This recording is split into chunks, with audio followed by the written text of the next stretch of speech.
This episode of Goosebumps Crew is sponsored by Trophy Smack. Celebrate your wins and losses in style with your own customizable trophies, belts, and rings. Link in the description, but more on that later. The most thrilling, spine-tingling series ever. From the pages of R.L. Stein's best-selling books, And the screams go on forever and ever. We now return to Goosebumps.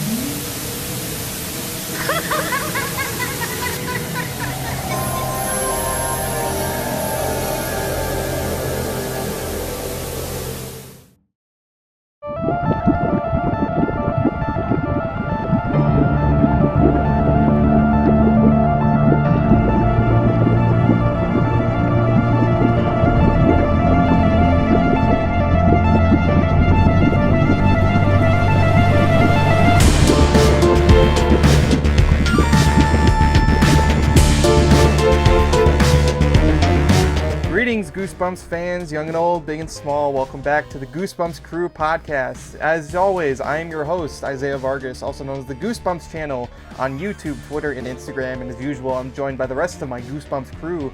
Goosebumps Aussie fan Bjorn Panlick, Shawin, Nick Shaw, and the ultimate Goosebumps man, Michael Lilquist. We're back to talk some more Goosebumps. Of course, we're going to talk some more Goosebumps. And we're very excited today because we have another episode retrospective. We're going to be talking about The Haunted Mask 2, the two-parter episode that is, of course, a sequel to The Haunted Mask 1, the very first episode of the show.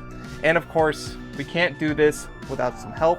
So here tonight to talk with us is Amos Crawley, who played Chuck Green in The Haunted Mask 1 and 2.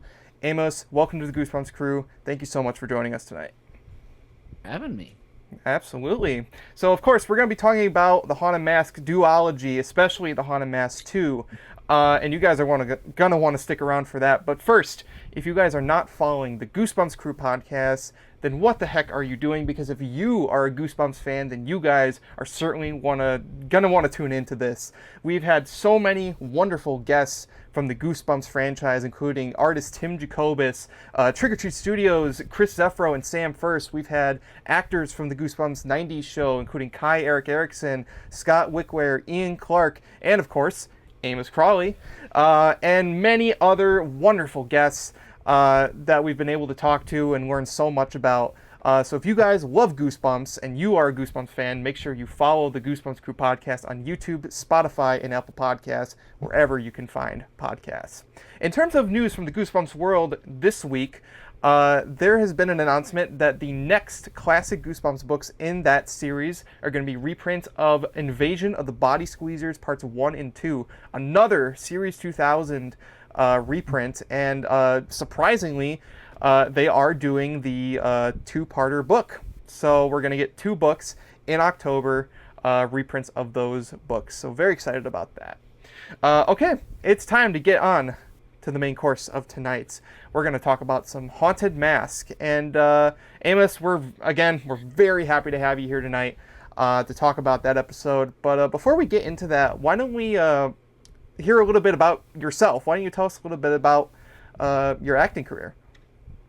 Gosh. Well, before I get into it, I have to ask about when you had Ian Clark on, was he wearing a leather jacket? Because I know Clarky, and he has a huge collection of leather jackets, and it's inappropriate for a man of his age, and I just wanted to... I don't think he was, but I wish he was now. I hope he hears this, and if you do, Clarky, I love you.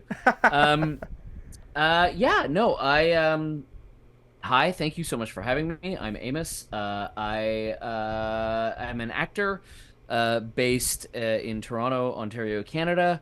And have been doing this job for almost as long as I've been alive. I started when I was like 4 or 5 years old, and I continue to do it to this day. And every once in a while, you get to you end up in something that people remember, and certainly the Haunted Mask is one of those things. And it's a pretty exciting thing to have stumbled ass backwards into something that people actually care about.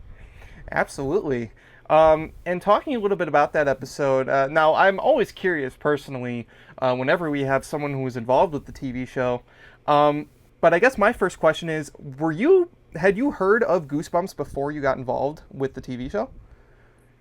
Uh, I don't know that I had actually, to be perfectly honest. Like I knew about I knew about R.L. Stein's what was the more grown-up series Fear called? Street. Fear Street. Yeah, it was Fear Street. I always get Fear Street. What was the Christopher Pike one? Spooksville. Yeah. Right. Okay, I get Fear Street and Spooksville. So I knew about that because that was like a big thing when I was in middle school, right? Like that was like Fear Street was a thing. But I didn't know about Goosebumps because I was maybe just on the edge of being slightly too old. But I do remember doing Haunted Mask and Bob, as he called himself, being on set with us and being like, "Oh shit, that's the Fear Street guy." Like that was like more the exciting. I was like just young enough to not put it together, but old enough to be like, "Oh my god." That's like it's not Stephen King, but it's almost Stephen King. It's Stephen King light. Yeah.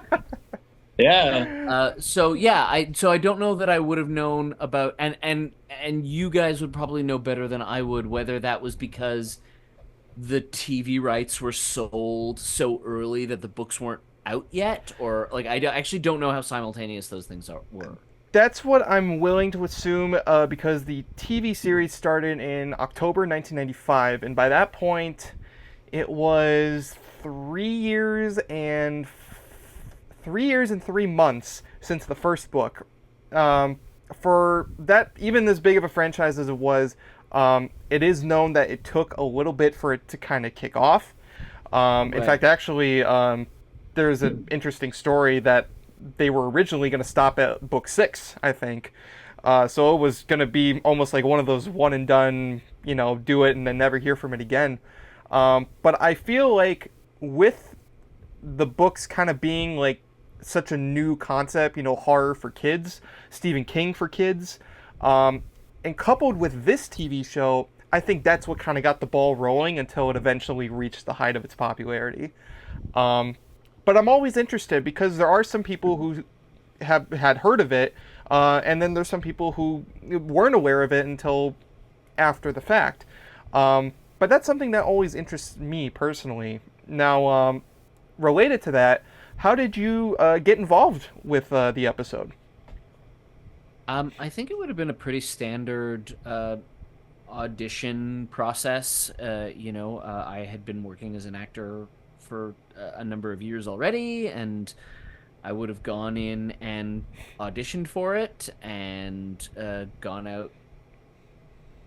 I don't even know if there was a callback process, to be perfectly honest. My recollection is vague enough that it wouldn't have been. It would have been an audition and then getting the chance to do it. And Tim Bond, who directed the first episode, was somebody that I had already. I worked with Tim a bunch. I did a movie with him, and I did a couple of other things with him. So I can't remember, to be perfectly honest, where in the trajectory this was. If this was the first time we worked together, I don't think it was. It wouldn't have been like a particularly glamorous process. Mm-hmm. It would have just been your sort of average like audition and get to do it. Absolutely. That sounds like how Goosebumps was. Everybody we talked to said it was just such a quick go process. I think it speaks back to that thing I said, like you stumble backwards into these things that people remember, but you don't know what they're going to be. You know, like sometimes you're just, there's this new horror show. Okay, well, I have an audition for it. Mm-hmm. It's funny that how you mention that, because like most of the people we have spoken to had no idea about Goosebumps before it. Like Kyrick Erickson was even like, I don't want to do a kids show. Like, I don't really want to do this. But then they came to him with the 2-parter episode, Welcome to Camp Nightmare. And then he kind of looked at that and went, oh, actually, this seems a little more grown up than they made on with originally. So he was happy to do it. And it's just funny. Yeah. Like most people we've spoken to, we've had guests didn't really know of Goosebumps beforehand. So I think that's really interesting. Yeah. I think the show is what really took it off. Yeah, I think that we work in an industry where like we all pretend that we have all kinds of answers, but you don't know what's gonna ring a bell with somebody. You know what I mean? Like 25 years later, people still care about this VHS. That's weird because there's lots of VHSs from 25 years ago that are like in a landfill somewhere that had more money and more clout at the time, you know? Yeah, absolutely. Yeah. 100%. Now, before you got involved with Goosebumps, however, you were on another similar show, Are You Afraid of the Dark? And that show, just like Goosebumps, is very well known and is a very similar concept. And you were in an episode called, as Nick showed there, The Tale of the Ghastly Grinner. And that is universally known to be one of, if not one of the best episodes, certainly one of the most eerie and scary episodes of that show. What was it like to work on that particular episode? I feel like the key to that episode, and people have asked me about that a fair amount over the years, the key to that episode is Ron Oliver, who directed that episode, who was a comic book guy. Like, and I feel like when you get an actual legit comic book guy to tell that story, you get to tell it in a pretty real way, you know? And he was like, he was into it. Like, I remember we rented at this comic book shop and we were shooting overnight, and I was a comic book kid and I was a punk rock kid, and like it was manna from heaven, you know what I mean? Like, there's a scene in that episode where the kid I'm playing has to trash his bedroom because he's pissed off about something. I can't remember exactly what the details are, but like I remember that was like Ron brought in a CD player and we were going to film without sound. He's like, I got something for you. And he played the first 9 Inch Nails album. He played Pretty Hate Machine while I tore up the room, and I was like, oh yeah, no, this dude gets it. Like, this dude gets what it's like to be a 13-year-old who's like mad at everything. And I suspect that that's one of the reasons that episode people remember it for whatever reason. You know, I don't know that it's the best or the whatever, but people seem to remember it. So It's again, definitely one of the top two. What's the other one? Of all the fans that are out there, one with for Are You the Afraid of dummy? Dark, The one with the dummy? oh no, for Ghastly Grinner. So Tales of the Ghastly Grinner and Tale of Dead Man's Float, which is the one that Kai Eric Erickson did. Those are the two most popular episodes probably that Are You Afraid of the Dark has ever produced. Those are like ones that you ask anyone about Are You Afraid of the Dark, they'll talk about those two episodes because they're just so, again, if they're not the best, they're just really iconic. I mean, the Grinner in and of itself is a very iconic monster in that show, and really in all of children's horror, because it's just such a really creepy design and just for lack of a better term, ghastly concept for a villain. Totally. Absolutely. Oh, man. And yeah, that episode's so good. And you're right. I mean, we actually got to talk to Ron Oliver in our previous episode. And he talked about that episode too. And yeah, you can tell he has such a love for whatever he gets involved in. And every episode we talked about, he just had such a passion for what he was doing. And it shows. It shows in the final product. And I love when, a director or anybody like that can just really get into that and really put their own spin on something like that. So I could totally see that. Did he do any Goosebumps? He did. He directed 13 episodes of Goosebumps, including some of the first season. Oh, okay. Directed 16 episodes. Oh, yes. Yeah. And he wrote some, and I believe he actually wrote Ghastly Grinner as well, for Are You Afraid of the Dark? Yeah, I think that's right.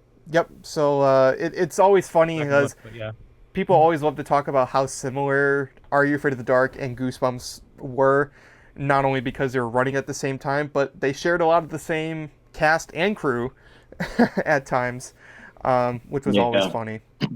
But I think it's we had Goosebumps Alan Doucette we had Alan Doucette on early in our podcast stuff, and he was the prop master for Goosebumps along with Ron and Matt DeWild and stuff, and he talked about how like they basically used every kid in Canada for both shows. I was about to say Canada's a small country, like it's yeah. But it was just funny because I guess they're all in roughly the same area, And that's why Ron would call certain kids over. Like if he was doing Are You Afraid of the Dark, he's like, "Oh, I'm doing Goosebumps now. You want to come do this?" Yeah, sure. I'll come on. I want to do that too. If I remember correctly, I think Are You Afraid of the Dark was in Montreal, and Goosebumps was in Toronto. But like, even so, that's like a less than 2 hour flight. Like it's not a. Yeah. Mm. But it's just always funny how, you know, people love to compare those two shows together, and I mean they're not wrong. I mean they do take a lot from each other, and they were running around the same time. I think Are You Afraid of the Dark was YouTube first, if I'm not mistaken. Yeah, I did. So yeah, but, it was definitely the first one. But you just go on YouTube and type in Goosebumps versus Are You Afraid of the Dark, and you'll find pages and pages of videos of people like comparing the two. And it's like, well, Goosebumps was more popular because it had the books and so much merchandise and stuff, the hype surrounding it. But like, Are You Afraid of the Dark? Like, arguably, I think maybe a lot creepier. Like more, you know what? More grimy. I think. You know, it wasn't afraid to push boundaries. Yeah. I mean, I don't know the metrics of it per se, but I will say that there's this interesting thing of like with both of those shows that as an adult working in this industry, like you run into people who are making like legit adult horror films, right? Like awesome, cool stuff. And but their gateway drug was one or the other of those shows. Yeah, many people who are obsessed with horror will always point back to something they watched in their childhood, and for a lot of 90s kids, sometimes you'll get people who say like you know, Courage the Cowardly Dog or Scooby-Doo, but guaranteed a lot of people will say that the thing that got them into horror was Goosebumps or Are You Afraid of the Dark, or both. I mean, I know that's certainly what got me into the horror genre was those two. So yeah, it was I grew up thankfully like, in the 90s. I'm the only one who did out of this group. So yeah, I got to experience all that firsthand, which was great. we always like to joke that Nick is the grandpa in our group. yeah. I don't know what that older makes than I me, look. fellas. You know. I don't know. I'll be 39. I'll be 39 this year. So. Oh, that's nice. Enjoy your 30s.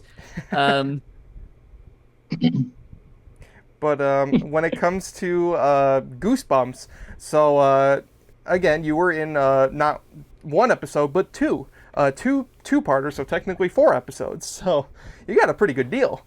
But you were in the Haunted Mask 1 as a side character. You played Chuck Green, and in that episode, you and Steve Boswell are the bullies who kind of torment the main character, Carly Beth, who's really scared of everything. Like, she just gets scared at almost everything. And these two boys, Chuck and Steve, they really like to pick on her, and they're just kind of like do whatever. So, like, your guys' first appearance is when they're picking pumpkins, and then all of a sudden you guys come out of the ground and you're like got these pumpkin heads on, and you're just like rah rah, and she's like, oh no. So it's a great introduction. It really shows like how the characters play off each other.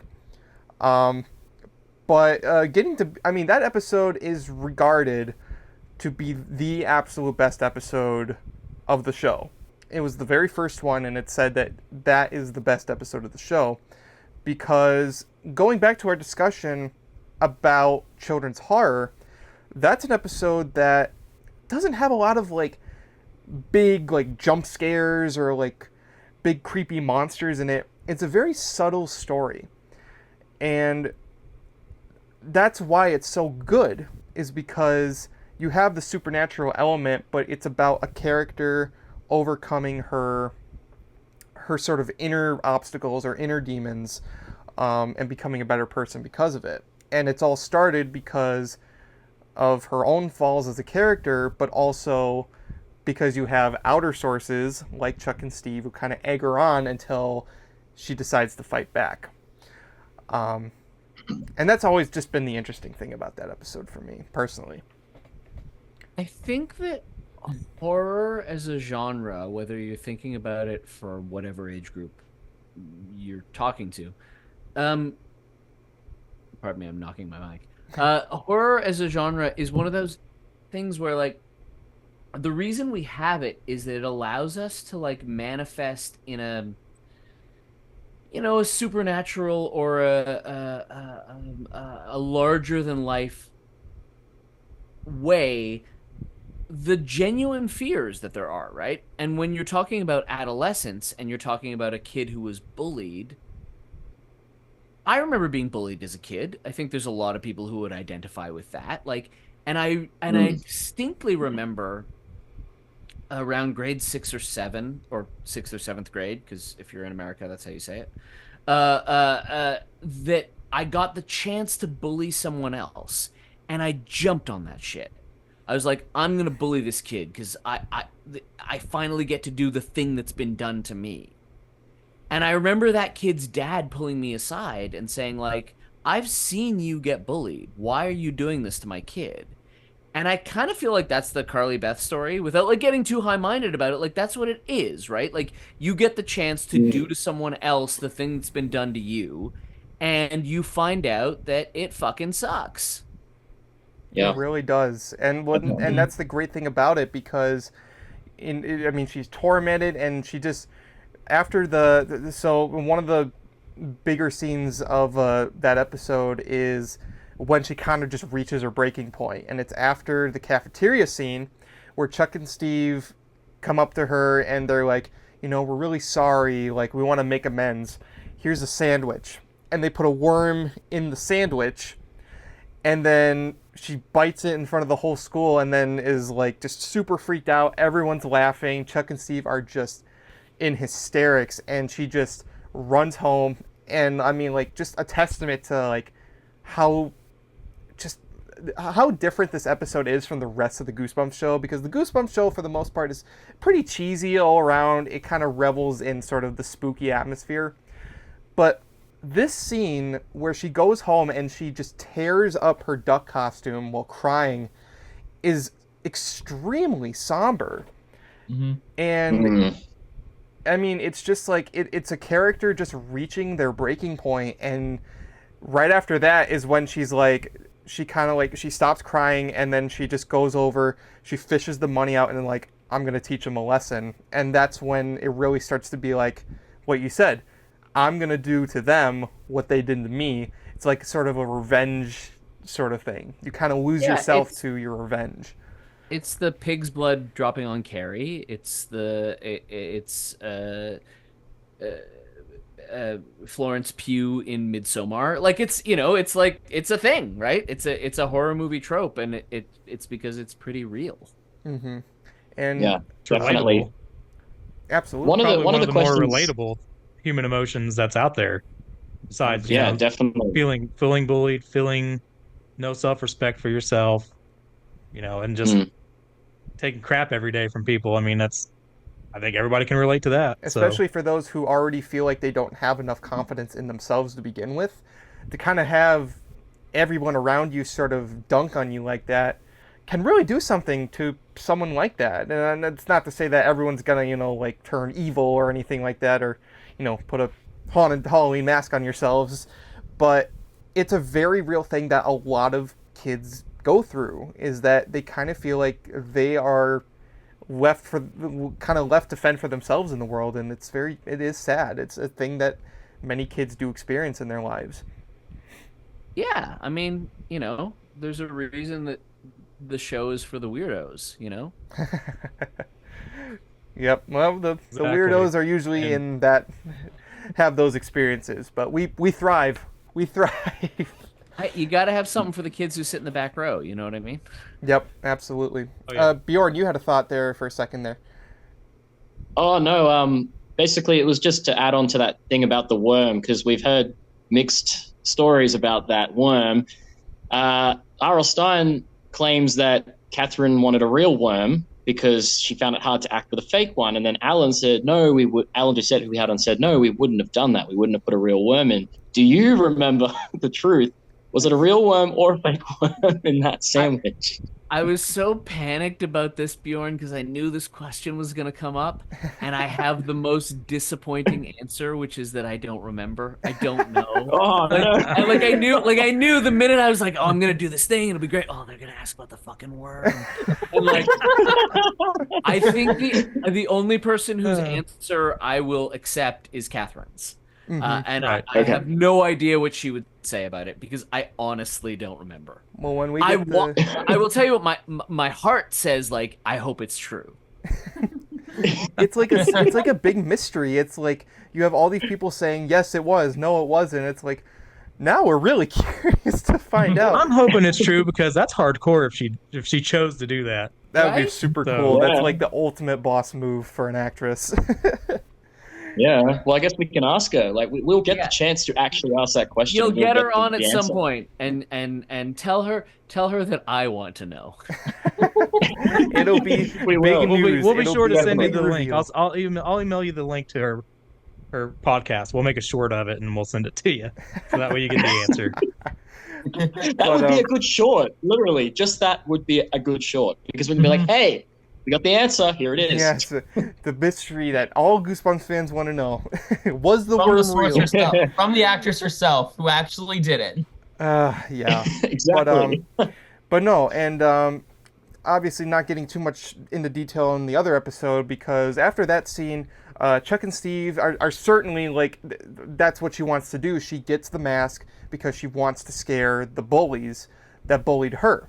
She wants to get back at them, and it's sort of like I've always equated the haunted mask as sort of like what the symbiote is to Spider-Man. Because you put it on and it makes you feel like really good. Like you just feel like you're on top of the world, but it also kind of feeds on your inner demons. It brings what's underneath out into the open. And when you have someone who has so much built up aggression and just a lot of anger towards people around her, and then it just kind of comes out, it makes you an entirely different person. And that's what's so great about it because it's not necessarily like, you know, a possessions type of thing or something like that. It's just the thing, your subconscious is now in a state where it's not hiding anything anymore. Right, it brings out the worst in you. Exactly. Yeah. And It's the cocaine of children's horror pictures. Oh, It Stephen is. King right there. There was a few books he was writing while on cocaine. I think It was one of them that he wrote on cocaine. well, I I mean, mean, if you write a story about a giant space turtle and you know, battling an evil clown, then yeah, you probably gotta be on something. Oh, but He- I think you're right. I think that's why those kind of stories resonate. Is that like a bullied kid wants to bully and a scared kid wants to scare, and I think that's pretty universal. Yeah, Yeah. it just kind of That's a actually feeling- why the Haunted Mask is my favorite episode. The characters are phenomenal. Everybody who acted in those episodes did so well. You know, from even like the smallest character, everybody did so well, and it was done very well by Timothy Bond, and even the second one by William Fruitt. And it's really, like you said, it was my gateway drug to horror. But I mean, like, I've amassed a pretty large haunted mask collection because, again, you know, being bullied as a kid, you can relate to it. It was a resonating story. It was something, you know, you always wanted to do to these people who bullied you. So it's stuck with me, no pun intended, of the haunted mask. But yeah, I mean, it's fantastic what this episode's done for people. I've heard multiple people tell me stories about why it's their favorite as well, and how impactful it was to their life going forward. Absolutely. And so that's kind of the catalyst for, you know, Carly Beth's goals in this episode is because she wants to get her revenge, and she kind of loses herself in that. So Chuck and Steve are sort of like, they're not really the villains. They're not even, no, they're not villains at all. They're just kind of antagonists. They're But- morons. Yeah, that too. They're like the Waldorf and Statler of the world that we're talking about. Yeah. That was a Muppets joke for anyone who's Well, that's the thing. It's like they're guys who, like, look, you know, once in a while, a joke or a prank, is harmless, but these are two guys who kind of don't know when to stop. Like, and picking on one person, even if you don't, like, mean anything malicious, which I feel like some of the stuff they do kind of is, because, they definitely want to kind of get a rise out of Carly Beth.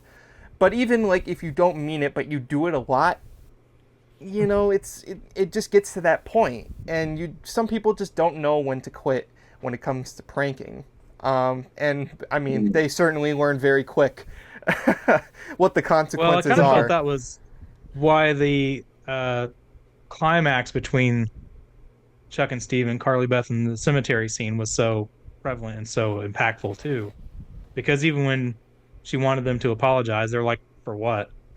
Mm-hmm. So, and then she just like blew up. Yeah. Oh, I They're mean, saying, that's like... we only did it because we liked her. It's like, okay. Well, it's like, that's a weird way to like someone, but that's how they were viewing it. So they, in their minds, it seemed like they didn't know what they were doing was so bad. Mm-hmm.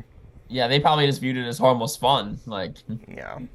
But Yeah, again, I mean, it's hard not to look at these things through maybe a more enlightened lens as we sit here in 2024. But little boys are taught to pull the pigtails of girls that they like, as opposed to saying like, "Hey, what are you interested in?" Mm-hmm. It's like, right. As a child of a certain age, like you get taught that like, oh well, you should neg the girl that you like. You should like insult her and see if that makes her like you back. And you go, well, that's stupid. But like, okay, well, if that's what you tell me I should do, that's what I should do. Yeah. I was told if a girl slaps you, she actually likes you. That's what I was told as a kid. Like, if she hits you, it just means she likes you. And I was like, really? And Yeah, that's not probably one not girl, true. not one girl. Yeah. this bruise on my face says otherwise. Right? Well, and that's what genre storytelling gives us the opportunity to do, because it sits a little bit outside the mainstream. It gives us the opportunity to say like, hey, this thing that everybody's saying is wrong. So, Exactly right. no one will listen to us if we say that straight up. But if we do it with possession and masks and graveyards, and then maybe we can actually get a message across a little bit. You know what I mean? Well, that's I the like thing. to think that Yep. anyway. Like, Yeah. I stopped going to the mall because of Dawn of the Dead. I feel like that was a good message. Just in case. Yeah. Just in case. Or what? Don't go in the water because of Jaws. I mean, Right. Yeah. there's a lot of people that didn't. I mean, like, even like with Haunted Mask, like I'm sure there's probably kids out there who watched Haunted Mask and then refused to put on another Halloween mask ever. Like, Well, I'm sure because that happened. in the 80s, that shit could suffocate you. Mm-hmm. Yeah. Yeah. That's Yeah. Well, my That's haunted very mask true. up there, sitting right there. I wore that when I first got that. I did wear it, and then eventually, I don't know if it like shrunk or my face just got bigger. But eventually, when I put it on, I would be like, I'd be like, I can't breathe in this thing. I can't put it on anymore. You should have taken the message to heart. Yeah, definitely. exactly. Don't put on haunted mask. It's not a good idea. They should make a PSA about that. Don't put on haunted mask. Just like the one with Michael Jordan, but except instead of drugs, it's putting on haunted masks. Stop it. Get some help. The message of this podcast is do drugs, kids. Yep. Do drugs. Don't do haunted masks. And stay in milk or something. I don't know. What was it? Stay in milk. Drink your drugs. Don't do school. We could sell that. That aforementioned graveyard scene is really good because it is the climax of that storyline. Because you got Chuck and Steve, and they have a care in the world. They have no remorse for what they did. They're just kind of, being kids.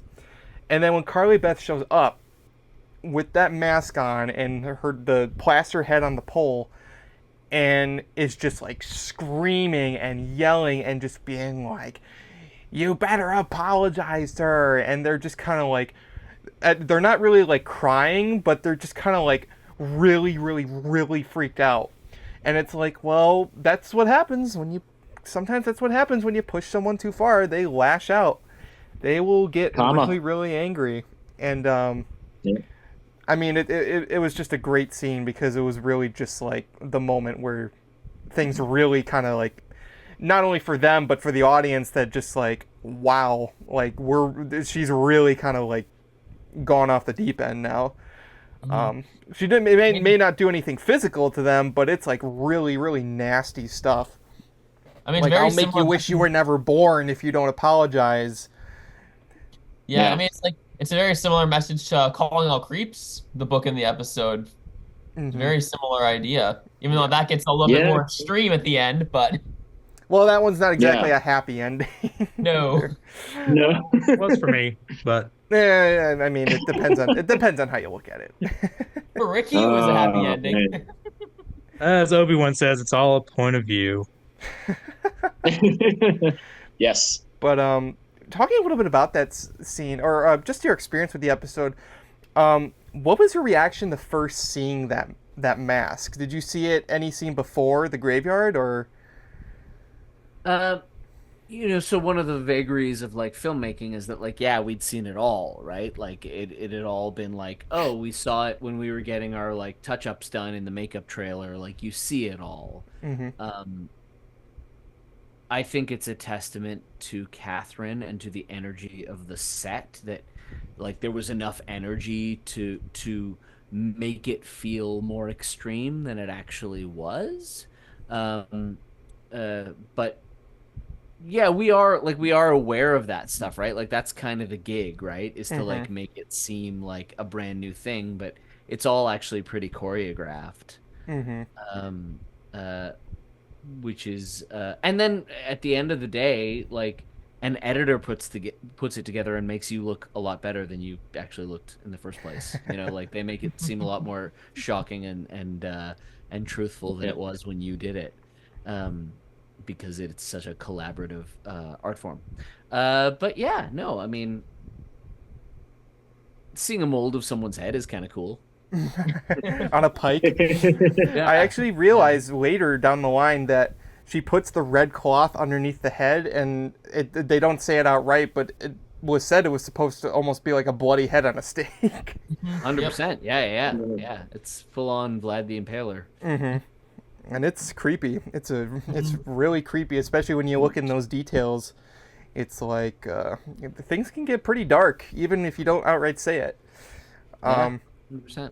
Absolutely. And that was the last scene. In that scene, actually, I'm curious, where she has the mask on and she's talking to you guys, was it hard to hear her so you guys could react and do your lines, or was she pretty vocal behind a mask where you could actually hear?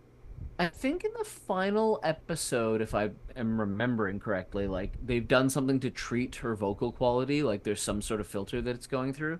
But I think no, we could hear her. Like, I think that there was like a presence there, and it was pretty solid. It might not have had quite the same like sort of demonic quality, but the intention behind it would have been scary enough, I think. Absolutely. And I kind of wonder, because like I've watched behind the scenes with other people who've worked with masks on, even down to the Dark Knight Rises with Christian Bale and Tom Hardy. They were talking like in that scene in the first fight scene that they had together. It was loud in there. He's wearing that mask. I mean, obviously Bale has an open mouth part, but obviously Tom Hardy didn't. So they had to use like, once they say their line and it's over, it was just like a little finger thing they would watch and know that they now have to say their line and do their part. So that's why I was kind of wondering. I was like, was it so hard to hear for her? Like, you just had to kind of wait for them to say, okay, now your line, now your line. I don't think we had like a Dark Knight type budget, but no, I think we were okay. But I'd have to dig well back into the memory wells, to be honest. No, and but that was the show's 30 years next year. Yep, it'll be 30th anniversry. So crazy. It's been a minute. Yeah, I can't believe Which is weird because I haven't aged a year, but you know. You're right. You haven't, no. No. But that scene, it's interesting because that's actually the last scene that you and Steve are in the episode. The rest of it focuses, of course, on Carly Beth and it's soon after that she realizes that the mask is fused to her, and it's now becoming her face. So that kind of becomes the focal point of the episode. So we don't see your characters again until we get to the sequel. And we're going to talk about that in just a second. But first, if you guys, once again, if you guys are not following the Goosebumps Crew podcast on YouTube, Spotify, and Apple Podcasts, please make sure you do, because if you're a Goosebumps fan, you definitely are going to want to hear us talk about Goosebumps for hours on end. So make sure you guys give us a follow there. Also, go ahead and follow us on artemedia.org. We belong to Arte Media, the podcast network. And we're home to not only our podcast, but there's also many other like-minded people who host their own podcasts there. Everything from, there's one about wrestling, there's one about Broadway musicals, there's one that's just kind of basically like pop culture, and they're all very wonderful people, so make sure you go to artemedia.org and follow all those wonderful people, because if you like what we do here at the Goosebumps Crew, you're going to like what they do over there. And we're going to get back to more Goosebumps in just a second, but first let's have a quick word from our sponsor. This episode is sponsored by Trophy Smack. Everybody wants to feel like a winner, and what better way to feel like one than with a trophy of your accomplishment? As seen on ABC's Shark Tank, Trophy Smack is the ultimate destination for custom fantasy sports awards. Trophy Smack has what you need to celebrate your wins and losses with their large array of customizable championship trophies, belts, rings, and plaques. Their custom-made awards make for the perfect addition to almost any occasion, anything from fantasy football, corporate awards, gaming, wrestling, esports, and real sports. But even if you're not into sports, Trophy Smack products are customizable for anything, even for those who want a nice shiny trophy for being the best Goosebumps fan ever. Trophy Smack uses top-of-the-line materials to make superior-made awards that will last for years and years, and made to suit any price point. And if that weren't enough, not only does Trophy Smack have quality-made products for affordable prices, but they also include free shipping, free engraving, and 100% guaranteed satisfaction. If you want to snag yourself some quality-made awards for your fantasy sports event, visit Trophy Smack's website by clicking the link in the description and check out their large array of trophies, belts, rings, and more, and feel like a champ in no time. And of course, special thanks to Trophy Smack for sponsoring this episode. And now, back to more Goosebumps. We talked about, the Haunted Mask 1, and, Chuck and Steve certainly were in that episode, but not super forefront. They did their purpose as antagonists, but it wasn't until the Haunted Mask 2 that they became main characters. And this was the 11th and 12th episodes of the second season, based off the 36th book in the original series. Now, this episode, I believe, was the only sequel to a two-parter, if you want to get technical, because it was coming off the heels of, it was obviously based on the sequel book, but it was a sequel to the original episode. So you got all the actors back, with the exception of, and I'm blanking on the name of the kid who did Steve in the first episode, but he was replaced by John White, who did an episode prior, The Cuckoo Clock of Doom. And he plays Steve Boswell. So in this episode, like the book, Steve is the main character. Carly Beth, since the first episode, has gotten a lot more courageous. She really has changed since those events. And now Chuck and Steve can't get the jump on her.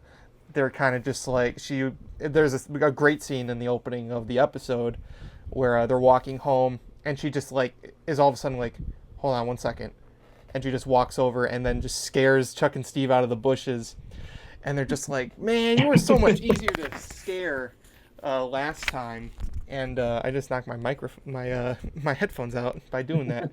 I think the word he used is you were so much more scarable. Was like the little word he used. Yeah. So much more scarable, Carly Beth. Yeah. And I mean, it's great. It's always great when you do a sequel, because you want to see the characters progress from the last time, because you don't want just a rehash.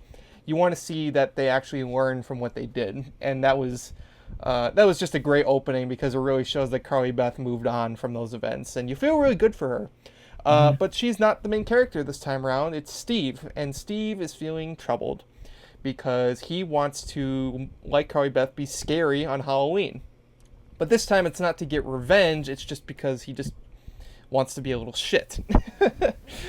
In a way.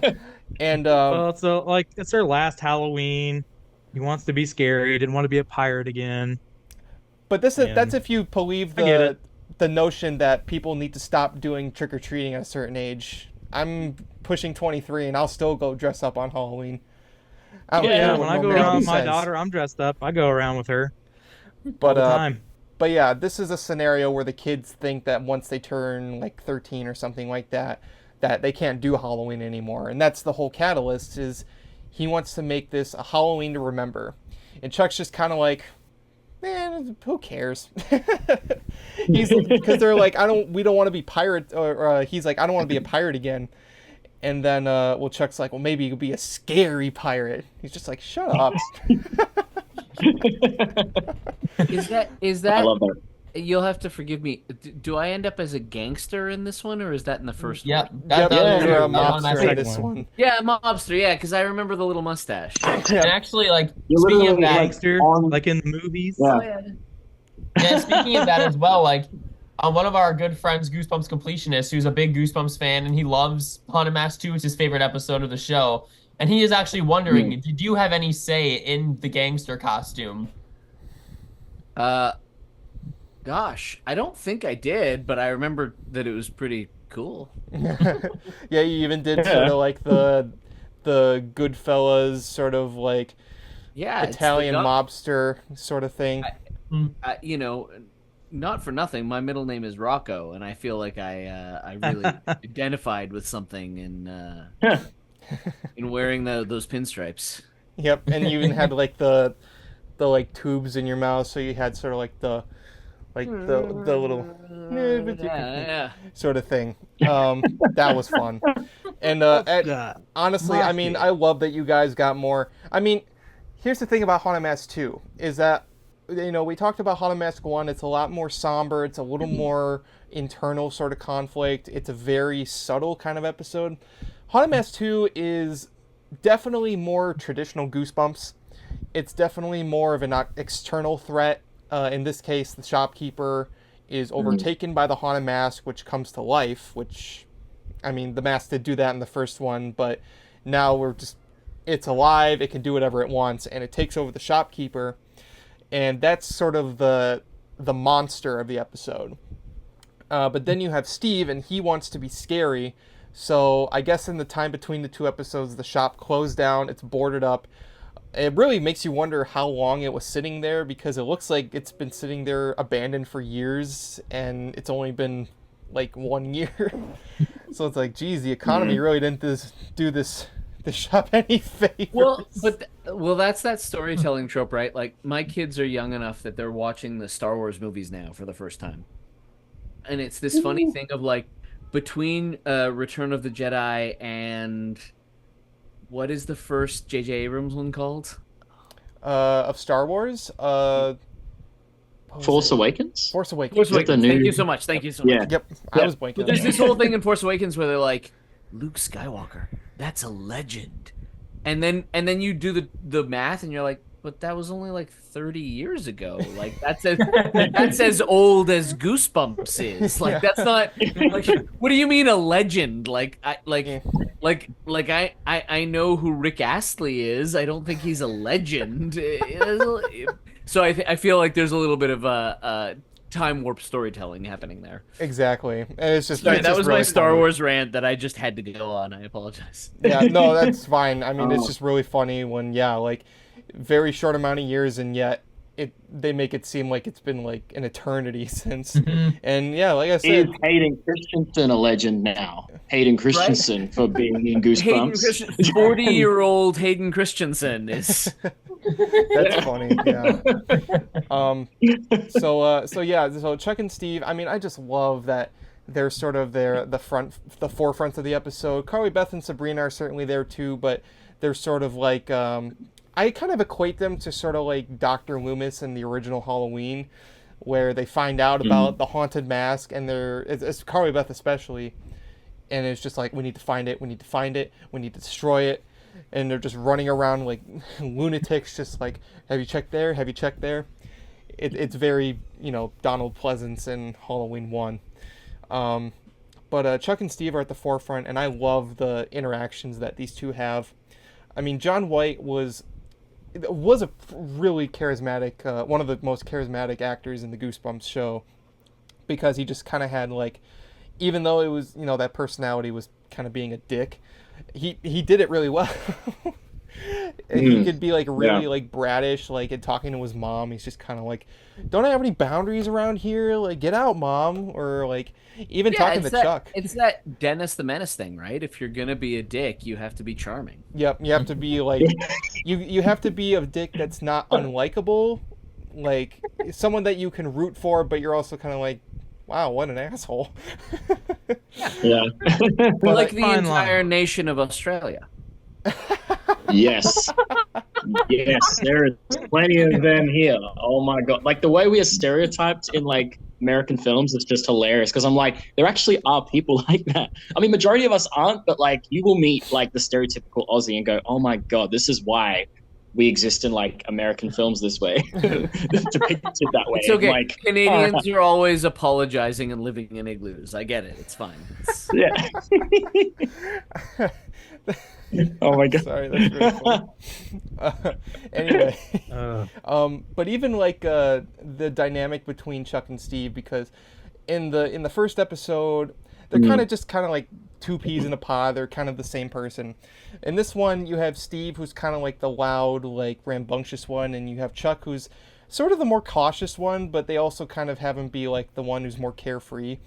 I love the scene where they're like walking outside school, and Steve's just kind of like lamenting about, you know, how it's their last Halloween and wants to be scary. And he's like, I believe the line was, 1 minute like you only have so much time, and then like you're a disgusting old man, or you're a drooling disgusting old man, and then Chuck's just like, I drool sometimes. And he's just like, well, you're a disgusting young man. That's a great line. I love that. But it's just like the delivery, foreshadowing. Your delivery of just like, I drool sometimes. I do in my sleep all the time. But that's great. And even you're a disgusting young Aussie, so yeah.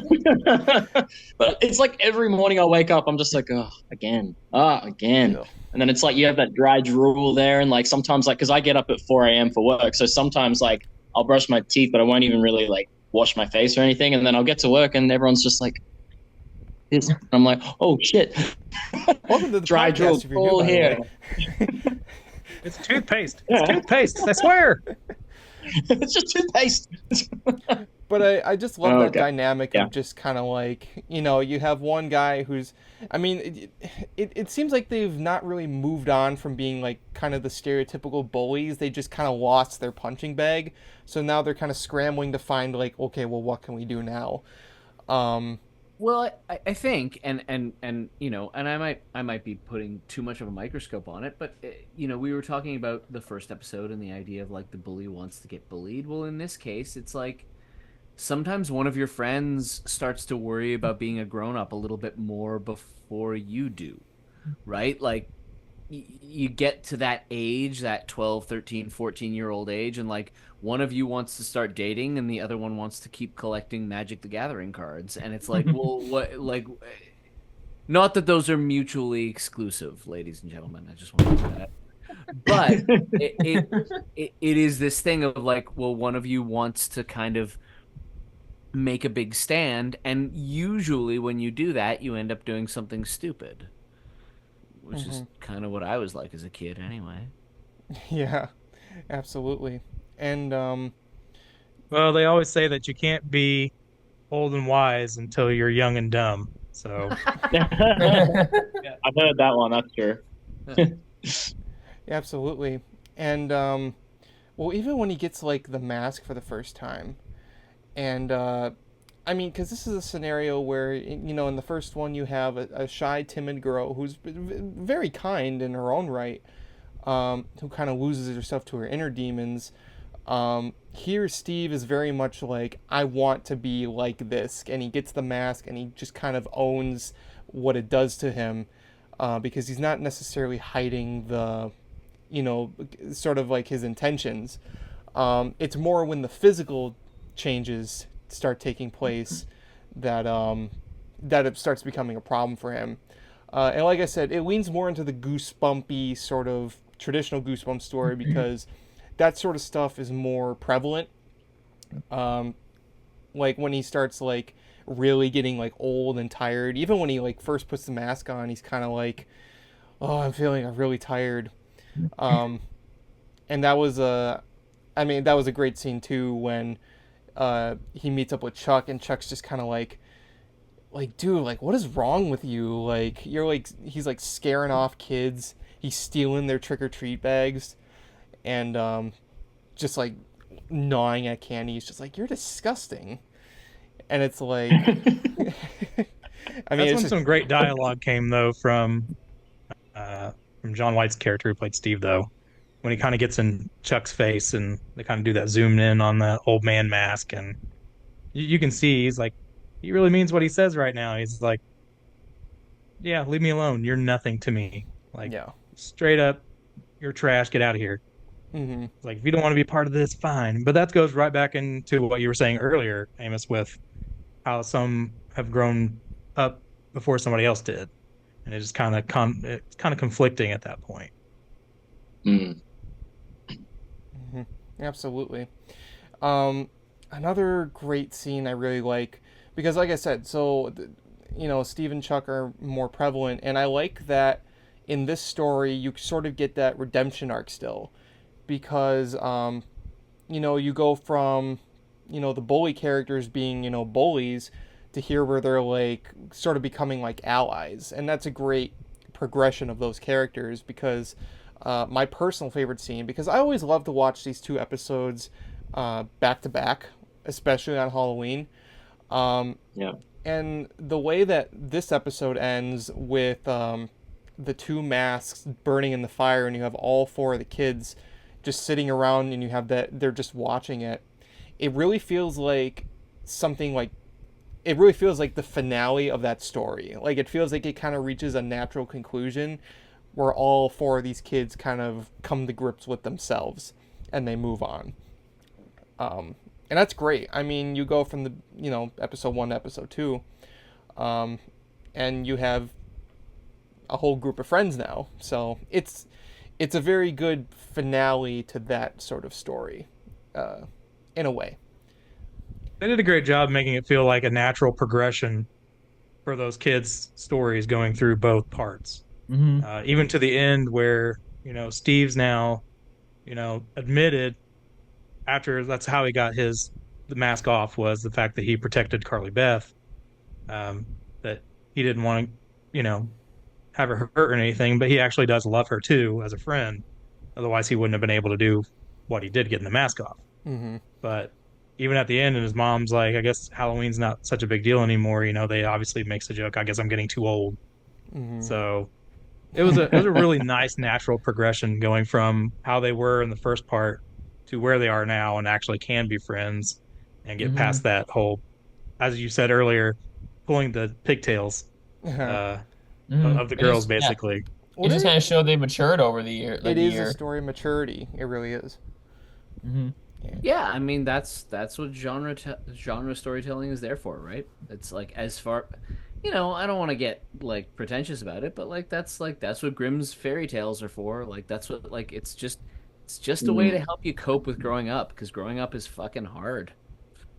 And if you can introduce monsters and zombies and spirits, and it just makes it a lot easier.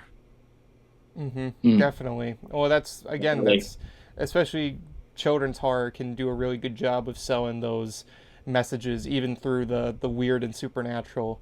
The really show, and then it doesn't always have to be, like I said, most Goosebumps stories sometimes don't always end well for the characters.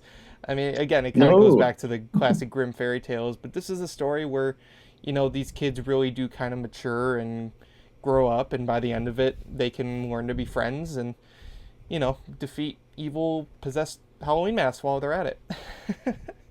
As you do. I really like the climax of the second one too, because it takes place it's another graveyard scene, and I just love when the show does graveyards, because they're just so classic Hollywood. It's like Universal, like Frankenstein, with the fog and the howling of the wolves in the back. Like, it's such a great atmosphere. And if you guys have seen our past episode talking with Scott Wickware, he was the guy who played the Haunted Mask. The figure with the mask on, he's the one who's kind of commanding Steve to do his bidding.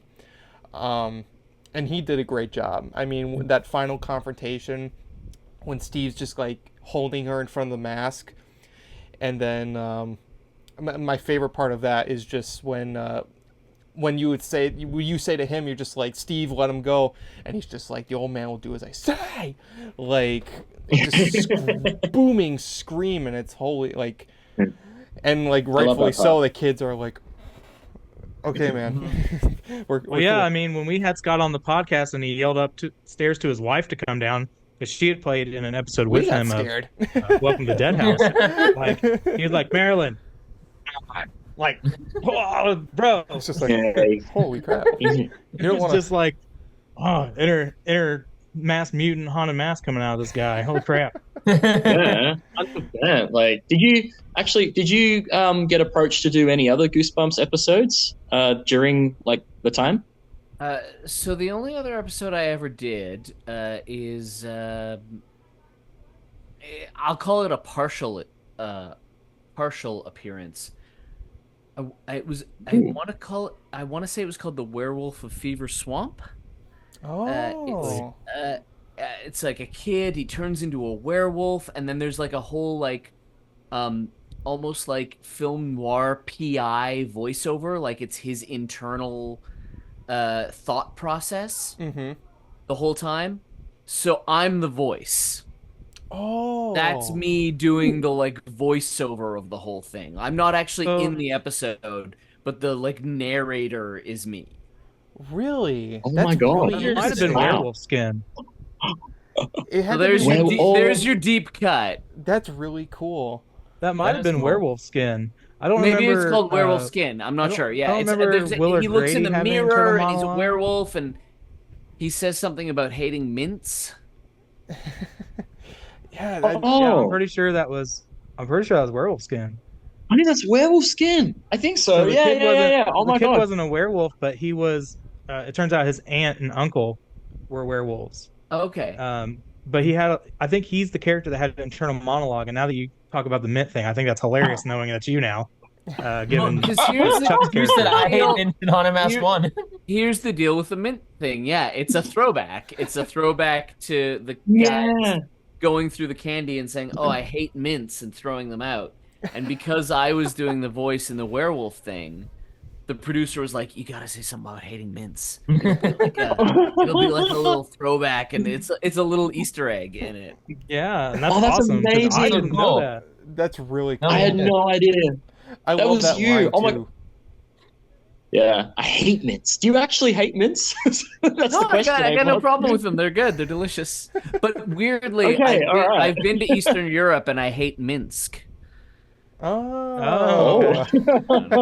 That's true. But it's clever.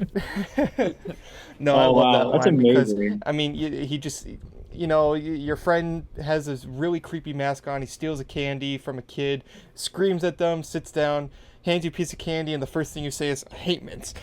But that was in Haunted Mask 1. That was in Haunted Mask 1. No, that was 2 because it was when That Steve part stole was the- Haunted Mask 2. Yeah. In Haunted Mask 1, he was in the graveyard with Steve at that time, going through his candy and threw it out. But in the second one, it's like Isaiah said. Old man Steve was going through a bag of candy, handed some to Chuck, and he said, "I hate mints," and he threw it just off. throws it away, and then he says, "Can you please take off that mask?" But the mint thing was way more important to take care of at first. Anyway, if I'm not mistaken, there's a throwback to that in the werewolf episode. That would be really cool. Yeah. I Werewolf will skin, I do definitely be checking remember that out a bit more closely now. That's awesome. That's really cool. But That's our homework tonight. We all have to watch Werewolf Yeah, we Skin. all got And homework. I mean, we all need a bit of Arjun as well, so Yeah. What was probably your favorite scene to film in either of these episodes? What would you say? Gosh, that's a really good question. I remember a lot. I remember 2 better than I remember 1, mostly because I was probably like a little bit older and because we were a bit more pally. But I remember being in the graveyard. I remember the smoke machines and the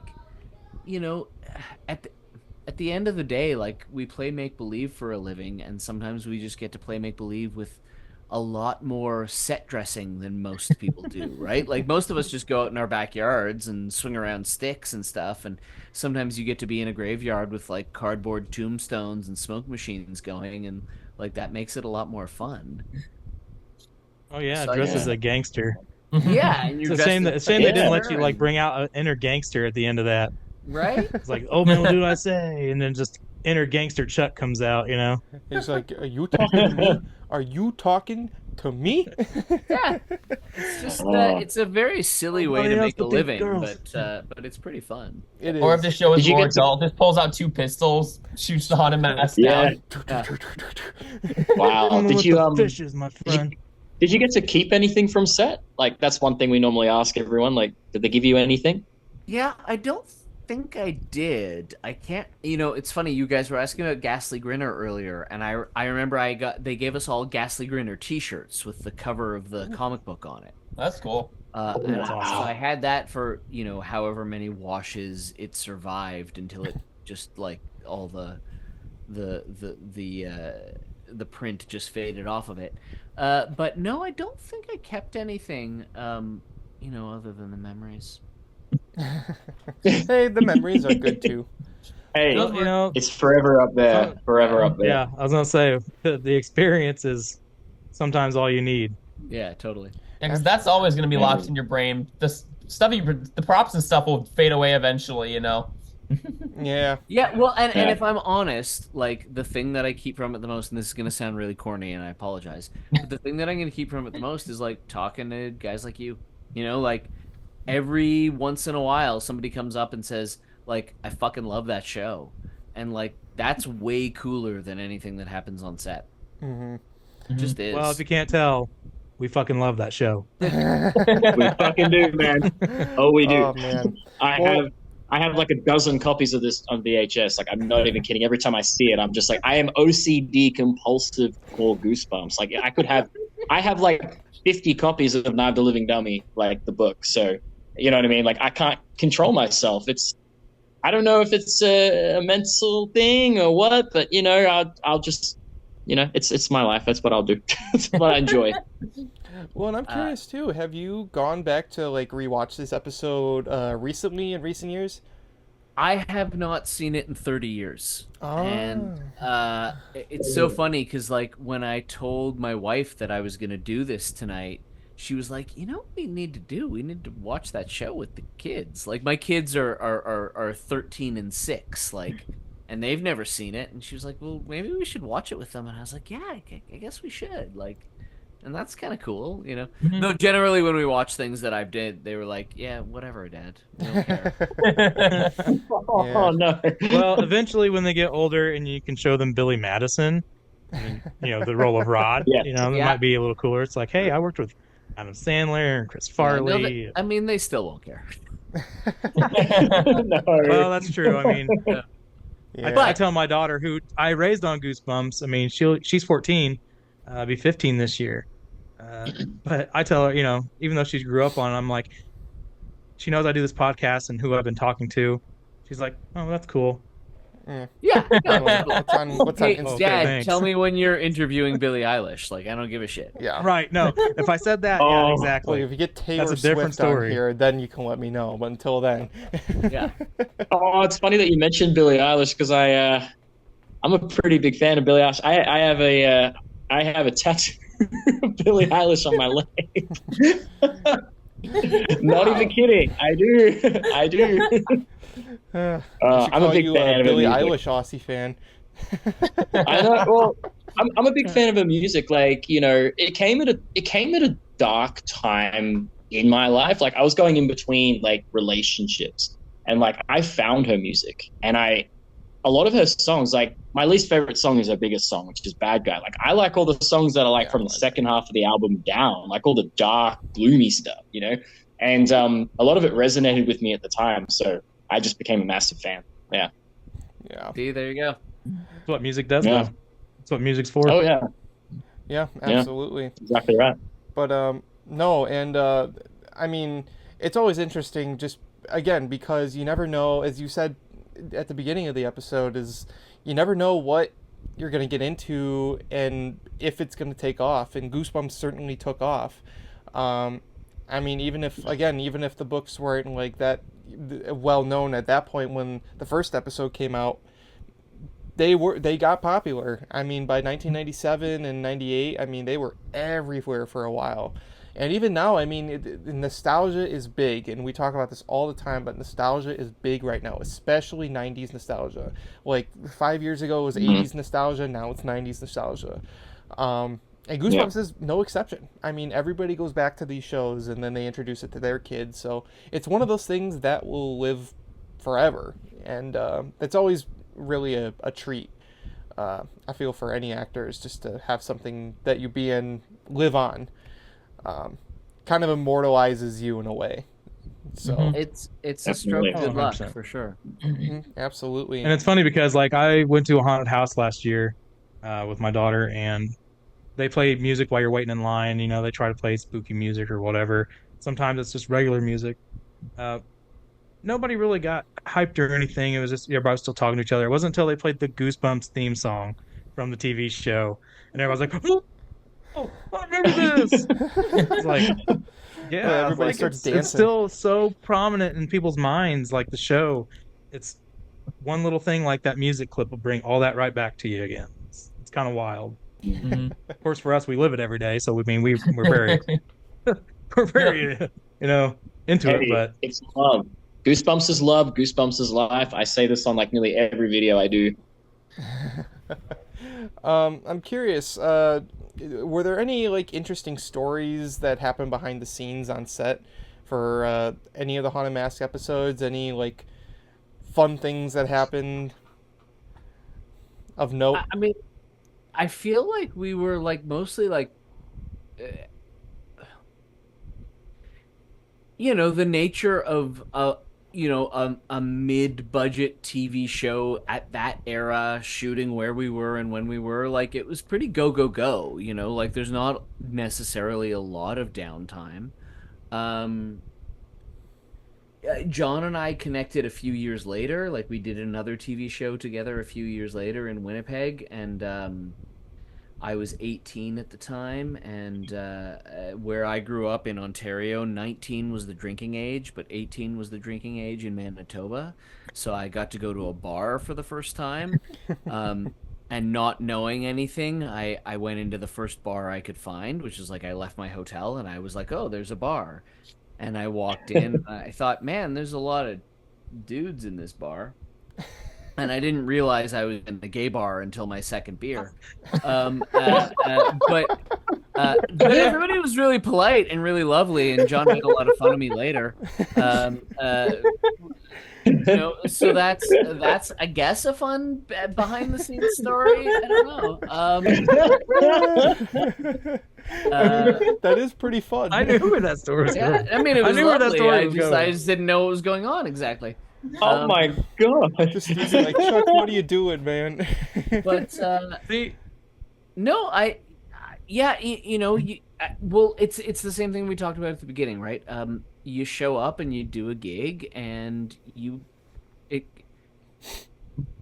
move on to the next thing, and then you find yourself 20, 30 years later talking to some people who it meant something to, and that's just luck.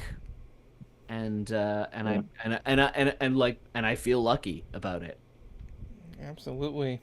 And like we said, it's a great episode, a great bunch of episodes, super iconic. People come back to them all the time, especially the Haunted Masks. I mean, something about those stories just really resonated. And of all the episodes of Goosebumps, those are usually the ones that people remember the most. And I mean, that's just a testament to that story and those characters. And certainly how they were portrayed, and absolutely.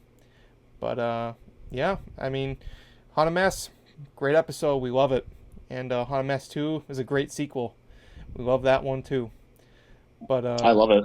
I guess one more question to end out the night. Of the two main masks from the two episodes, what would you say is your personal favorite? Nick, the one that's behind you, like just to your left, that's the one that I remember the most. Mm-hmm. So lower. He's opening the door. Oh, he's opening it. I'm so sorry. Oh, good. Yeah. So is that part 2? Because that's the one if you ask me what does the haunted mask look like, that's what I think of. That's the one that was. So this is the one from part 1. Okay. It does appear in part 2, but they did make changes for Scott Wickware's version. Because that's that's the thing that it's in my memory. Mm-hmm. Absolutely. Yeah, this is the one that Carly Beth wore. So okay. Yep. No. Not the exact one, obviously a replica, but I'd be like, "What? You have that?" I wish. But, I mean, I have pieces of one that a private collector has, but it's so Steve Levitan, I guess, had one and he sold it to somebody, and this person has it and saw that I'm a huge haunted mask collector and just was like, "Hey, I'm not selling the mask, but I was like, I just have these pieces that fell off from age and deterioration." He's like, "You can just have them." Normal people would be like, "No, throw that crap away," but no, that to me is like a piece of cinema history. I was like, "No, bring that here. I will take every little piece you got." Cinematic history. Absolutely. But no, I mean, the original mask is certainly iconic. Mm-hmm. The old man mask that Steve wears is also great, but I feel like you can never truly beat the OG. Sometimes it's very hard to do so. But yeah, absolutely. Well, that is going to do it for tonight's episode of the Goosebumps Crew Podcast. Amos, thank you so much for joining us and talking some Goosebumps with us. Thanks for having me.